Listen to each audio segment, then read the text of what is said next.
Selamat pagi, mitra NASA dimanapun Anda berada. Pada hari ini kita akan membicarakan tentang cara praktis mengatasi buah abnormal kelapa sawit dengan produk NASA. Mitra NASA sekalian yang berbahagia, ketika kita bicara tentang buah abnormal, maka kita harus tahu macam-macam ragam buah abnormal yang ada di kebun sawit.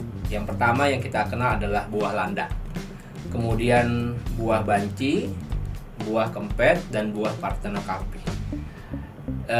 Buah abnormal ini itu sangat berpengaruh terhadap produksi kelapa sawit. Artinya, ketika dalam satu luasan itu jumlah buah abnormalnya sangat besar, maka otomatis produksi kelapa sawit akan mengalami penurunan yang sangat drastis.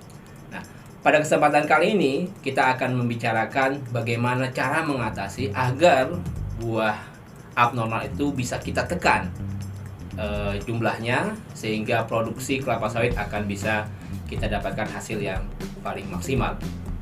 Nah, para pemirsa sekalian, kita juga perlu memahami kembali tentang apa kriteria buah landa, buah banci, kemudian buah kempet, dan buah parthenocarpi. Karena dan juga apa penyebab terjadinya buah abnormal. Ya. Pertama, ketika kita bicara tentang buah landak, artinya bahwa jumlah buah yang jadi, artinya antara jumlah butiran berondolan dengan duri yang ada di buah kelapa sawit itu lebih banyak durinya, sehingga orang menyebutnya sebagai buah landak. Kemudian buah banci itu terjadi dua jenis, ya.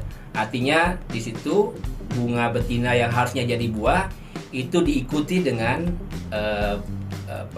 jumlah duri yang begitu banyak, sehingga kesempurnaan buah tidak terjadi, sehingga orang menyebutnya buah banci. Artinya di situ ada jantan dan betina.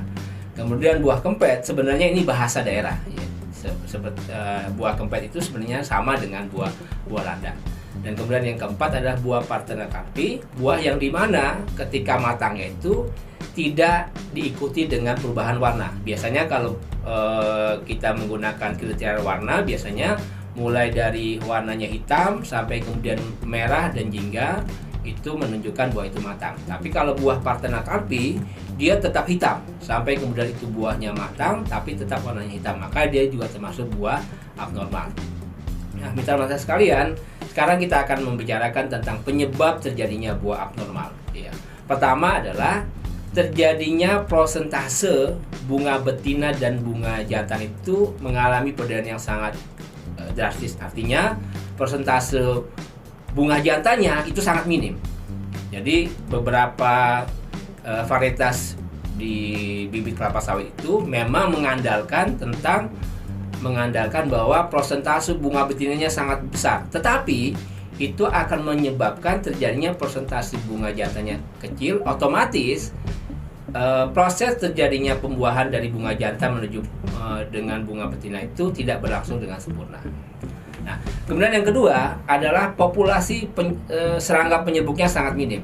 Artinya bahwa buah kelapa sawit itu perlu bantuan namanya serangga penyerbuk, atau kita mengenalnya sebagai Eladabius camerenicus. Nah, ketika serangga penyerbuknya ini kurang, maka proses penyerbukannya juga tidak berlangsung sempurna. Akhirnya buah yang kita harapkan itu terjadi buah yang sempurna itu tidak terjadi. Karena apa? Kurangnya penyerbukan oleh serangga. Kemudian yang ketiga, adanya aplikasi insektisida yang salah, yang kurang tepat. Contoh misalkan, ketika terjadi serangan hama ulat api misalkan, kemudian kita gunakan dengan cara fogging, pengasapan. Padahal dampak dari pengasapan itu menyebabkan matinya kumbang penyerbuk. Otomatis penyerbukan oleh kumbang itu menjadi berkurang. Kemudian yang keempat, ketidakseimbangan antara penggunaan pupuk hara makro dan mikro. Ini juga akan bisa menyebabkan terjadinya kurang sempurnanya buah. Kemudian ketersediaan air yang minim. Kemudian yang terakhir adalah pH tanah rendah atau masam. Nah, hal-hal inilah yang menyebabkan buah menjadi abnormal. Nah, sekarang rekomendasi yang kita dapat berikan adalah, pertama, kita lakukan secara manual. Artinya kita lakukan penyerbukan manual. Jadi kita cari bunga jantan yang memang kualitasnya baik, kita lakukan penyerbukan manual. Nah, kemudian yang kedua, perbanyak jumlah kumbang penyerbuk, atau kita mengenal istilahnya hatch and carry. Kita ternakan kumbang penyerbuk, kemudian kita harapkan kumbang itu beranak pinak sehingga bisa membantu dalam proses penyerbukan di kebun kelapa sawit.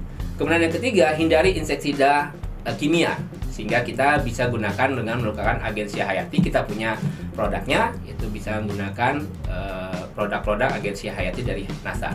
Kemudian penggunaan pupuk kimia yang berimbang antara hara makro dan mikro, yaitu kalau dengan pupuk kimianya kita gunakan pupuk NPK yang prosentasenya itu tinggi, katakanlah di atas 27% sampai 33%. Kemudian yang penggunaan pupuk organiknya kita gunakan SPR, NASA, dan PWR Nutrition yang ini bisa membantu proses pembentukan bunga dari bunga betina kemudian jadi buah, sehingga buahnya itu bisa besar, berat janjangnya juga besar, sehingga produksinya juga semakin meningkat.